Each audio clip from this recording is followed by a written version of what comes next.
the Klingon Disruptor. Kind of reminds me of what the nuns used to call me at Holy Spirit grade school. It's basically the Klingon version of the phaser, and despite their bloodthirsty tendencies, there's actually a stun setting on this thing. It's right here.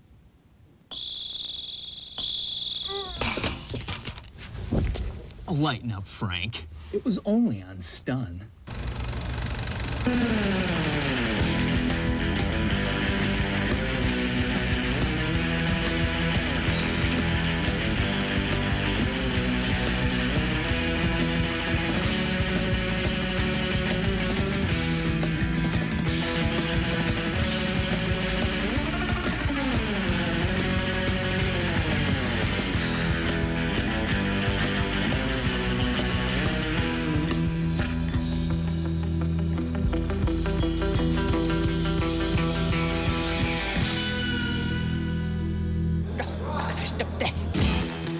Tonight on Neat Stuff, we take you to a Star Trek convention where the word reality has little meaning to these trekkers.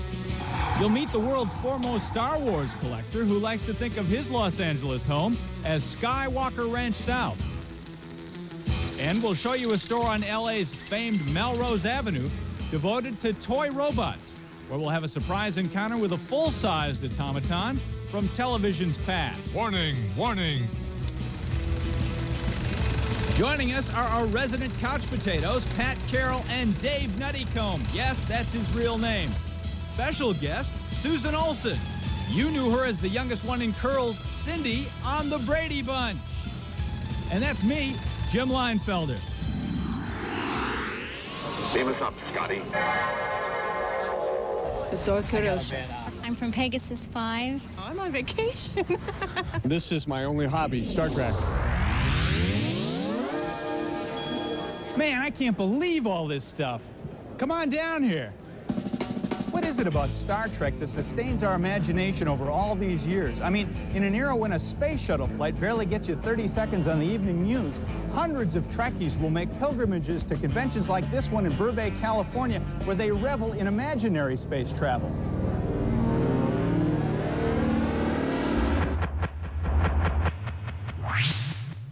I'm standing here with a group of Klingons. I'm asking people for their favorite Star Trek catchphrase. Yours? It was a matter of honor. Revenge. Revenge is best served cold. Now, I go with the classics, the obvious, you know. I can't change the laws of physics, Captain. I've got to have 30 minutes. This is my theory, see, about Star Trek, is that for every moral question that one might encounter in life, there is a Star Trek episode that answers it. It's like humanity. It is the human race. Honor above all. Kirk finds his planet's all molten rock, and all of a sudden this Kirk land appears violated the Prime Directive every once in a while. That is the bottom line. He screwed up that universe, okay? And now Well, I think we learned that in Somalia. Forget about the conflicts. Forget what's wrong over there. See if you can. And you thought this was nothing but lightweight fantasy. This is very serious political science discussion going on There's here. going to be conflict. You cannot escape that. 15,000 attending Trek fans can find everything from Franklin Mint ships to posters and photos to alien holograms. This event was so big, a sci-fi museum was set up on site by sci-fi addicts Jim Latta and Roger Sides. This is Commander Spock's tunic. It's an unusual piece because the 4 costumes here are from one specific episode, which is where the crew is being transported to a planet and there's some cosmic interference and they end up on an alternate Enterprise, which is barbaric, and Spock has a Van Dyke. It's really great when a costumer saves items. So something like this to find like the original Uhura snake armlet with the gold sash. William Shatner down here with the medals, which this is 24 karat gold brocade. What about a tribble? This looks like, you know, something that an enormous house cat coughed up. The tribble was designed by David Gerrold for his production of Triple Tribbles for Star Trek, and he kept a bunch of originals for himself. Okay, what we got here is the Tribble Borg. It was created as a joke. Sort of the 23rd century version of a jackalope, I guess. Exactly, yeah. Now over here we got, you know, the communicator, the tricorder. That's right, the tricorders, it's like a carry-all. It just does everything for you. In fact, I got an original drawing where 2 communicators fit inside the tricorder. These shoes look like something Louis XIV might have been mincing around in at court. What are those? No, actually, these are T'Pring's shoe from the old Star Trek episode of Mock Time. That's Spock's wife. We don't know where the costume is, but these are the original shoes that's come up through there. Okay, my apologies to the French in that case.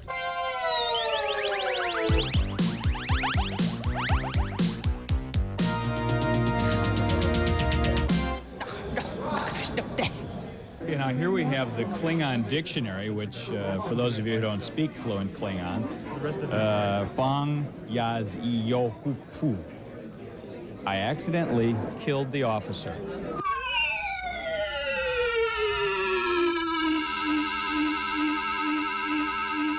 I'm just sitting here with Joyce Mason. She was nice enough to offer me a chair at her booth, and we're just talking Trek. And in fact, that's what Joyce does. You have a cable talk show called Talk Trek. When it comes to Star Trek, there's like Star Trek, the original, which is like the Old Testament.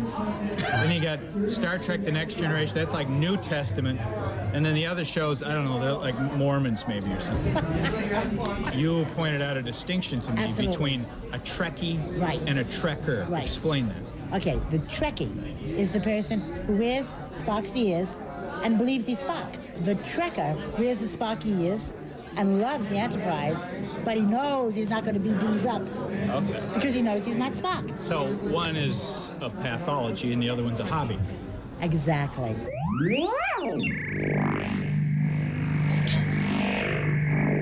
You know, when we first arrived at the convention, I have to admit all this Trekker stuff struck me as, well, quite frankly, for dweebs. But after you've been around it for a while, it all starts to make sense. Sadly, now we must go. Commander Lika, warp factor 7.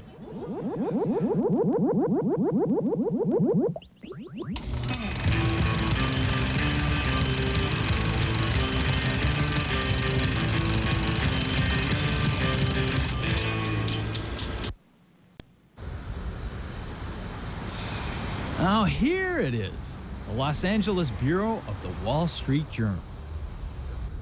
Excuse me, my name's Jim Linefelder. I'm with NeatStuff, and I'm here looking for a guy named Steve Sansweet. He's the bureau chief here, yeah. Any signs of his Star Wars obsession? No, not in the office. Hi, excuse me, Steve? Yeah. Hi, Jim Linefelder, NeatStuff. Oh, hi, Jim. We've heard about your Star Wars collection. We're here to do a story. Oh, okay. But, you know, I'm looking around the office here, and I see some nice little items, but I'm not seeing anything Star Wars here. Well, this is the Wall Street Journal, you know. It's not the Lucasfilm Journal. My Star Wars stuff is at home. Well, can you step away for a few hours? Well, I think so. It's close to the end of the day. Why don't we take a look? You're the bureau chief, after all. Okay. A couple of Star Wars things here and A there. few things, but this isn't exactly what I was expecting, Well, Steve. come on along. Come on along. Yeah, there's a light here. Oh, wow. So this is it, huh? No, Jim, you're still not quite there yet. This is some of the other stuff, non-Star Wars. Pick up the pace. Pacing. I'm finding it a little hard to believe there's actually more to the collection. I mean, Just be careful. You have to watch out for the stormtrooper. why am I not surprised? Don't let this guy fool you. Oh, sure, he plays his Star Wars pinball game with the abandon of a teenager. No! But don't be naive. Steve Sansweet looks at Star Wars merchandise with the same level of scrutiny that investors bring to the Wall Street Journal stock listings. This piece, which sold for about $3 new, is now getting somewhere between $500 and $800, which is crazy. He's got Star Wars movie props. I sort of consider myself Skywalker Ranch South. If something happens up there, I've got at least a couple of pieces down there. A backup collection. That's right. Sansweet has literally written the book, 2 of them in fact, on Star Wars collecting. This guy's got a serious Star Wars Jones. The journalist does not make a fortune in his job, and so the rising California housing prices enabled me to refinance the house several times, and I used that money mainly to buy Star Wars stuff. Do you tell the banker that when you come in to... Oh, Sign the well, not exactly. They usually don't ask, so I usually don't say. This is for a C-3PO helmet. Something like that, something like that. It's been money well spent, though. You're not likely to see neat stuff like this anyplace else. Here's a speeder bike helmet from Return of the Jedi. Right, and through all the trees. Well, I don't think this guy quite made it. Yeah. He didn't weave close enough. Here we see his eyepiece is shattered. Here's a Han Solo prop gun. Here we have some pieces of the famous Death Star. Doesn't want to come out. These are the holographic chess pieces from the first movie, Leia's wrist communicator. These are C-3PO's hands. I won't even ask what he did when he had to go to the men's room.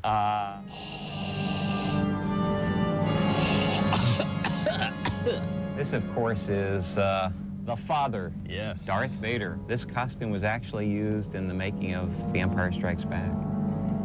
And, of course, this is not an authentic lightsaber. They didn't use a neon tube. That would be a little difficult. Wouldn't last through many takes, I wouldn't think. But this is a real lightsaber. So this is what they really used. This is a Jedi lightsaber. It was made for Return of the Jedi, Darth Vader's. And it's funny, I mean, they use found objects all over the place. The blade is actually a German surplus tank antenna with the perfect dimensions. The Force is strong in this one. Not. And there are very special figures that are... Wait a minute here. This may be a bootleg here. Yeah, that's... Steve Sansweet action figure. That's not available at your neighborhood store. Me as a Jedi Master, yes. I'm afraid, while I may aspire to that, I'm not quite there yet. I think he's gone around the bend here, folks.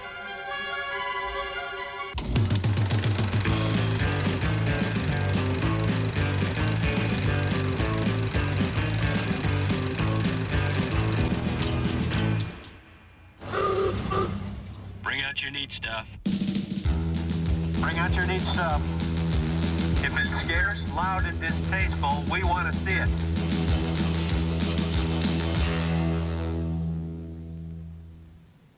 All right, joining me in the back of the truck now, Doug Bundy. Hey, thanks for coming, Doug.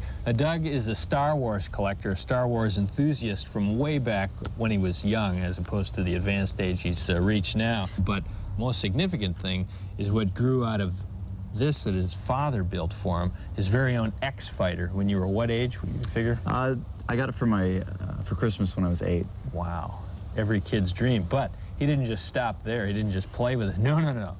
He made his own Star Wars video with that. So with no further ado, let's roll the video.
NeatStuff will be right back on TLC.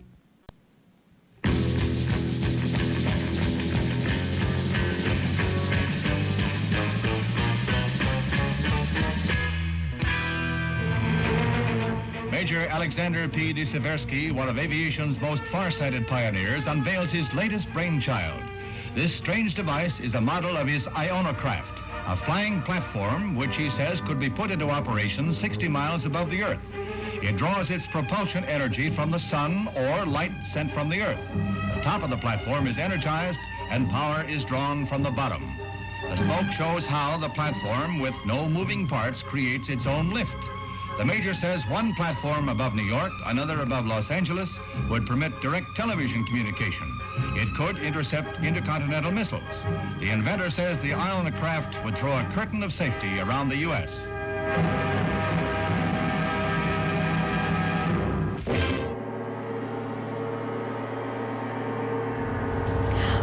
I'm Susan Olson, your NeatStuff correspondent, and I'm on Melrose Avenue in Los Angeles, and I'm in front of the Wound and Wound Toy Company. And inside it's filled with all of our old childhood memories of what we thought the future would be like.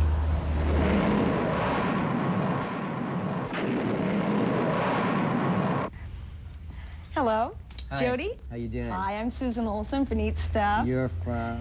Yeah, Partridge Family. Yeah. Anyway, this stuff is great. Gosh, some of these robots look really old. This robot is an original robot wow. from the 50s, which was one of the first battery-operated robots. I like battery animated toys, things that do things. My robots walk, either wind up or battery, and that's basically what I like. Tin, of course, is the best. There's great, great humor in science fiction toys. This is about a perfect example of like really great space humor. It's kind of cartoony, it's ridiculous, and yet it's got a great look. Flying saucers are great.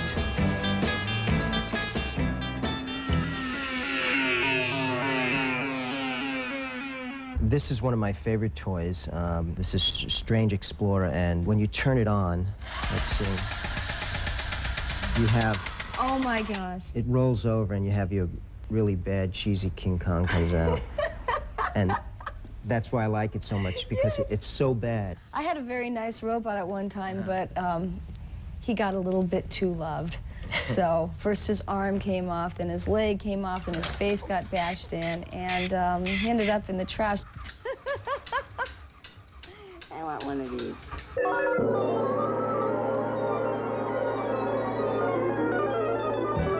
A lot of robot people are very pure. So they like the tin, but they can't get their fix all the time because it's too expensive and there's not that many around and there's not that many new pieces around. So they're getting into the plastic only because they want a new robot.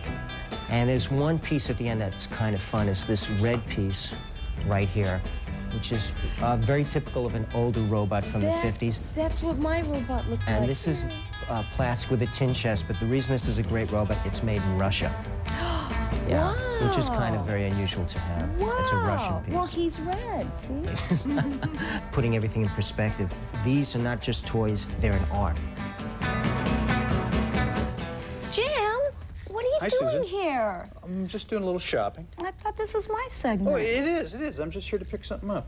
You gonna buy that? Yeah, I'm gonna buy it. It's their last one. Here, look, watch what this thing does.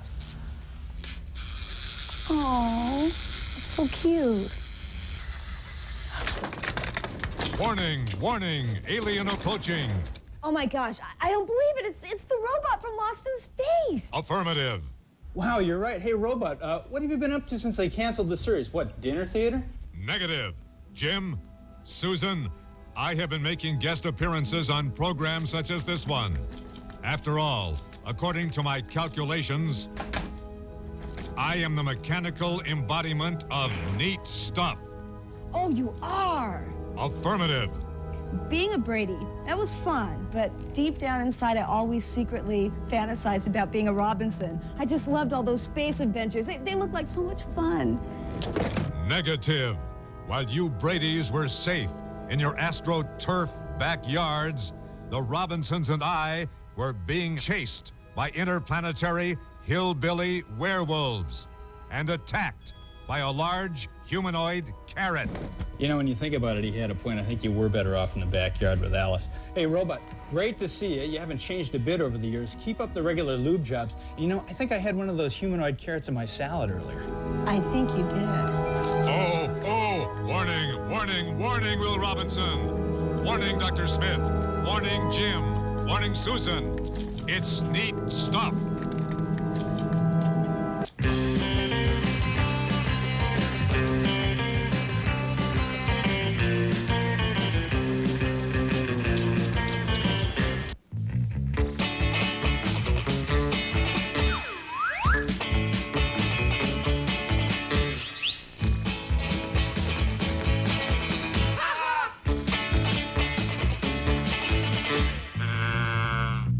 According to the British weekly The New Scientist, the Japanese Livestock Research Institute has developed a very small breed of pigs to be used as astronauts. These unusually small swine will be manning future NASA space flights. The pigs are also being studied by the Agricultural Research Council in Cambridge, England, to determine what makes them bored, what makes them happy, and how to help them sleep comfortably. UFO sightings have been reported in different parts of the world as far back as 1897.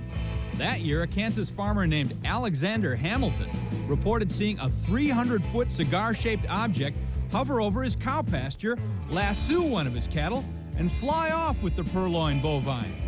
That same year, a large object was sighted in the sky over Topeka by as many as 200 people, including the governor, who, when asked for comment, said, "I don't know what that thing is, but I hope it may yet solve the railroad problem."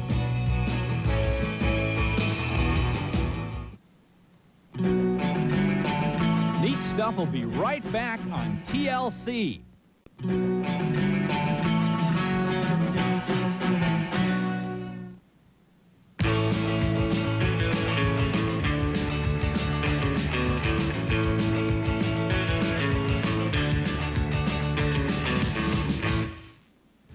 Princess Leia soap. Not. Neat. Not neat.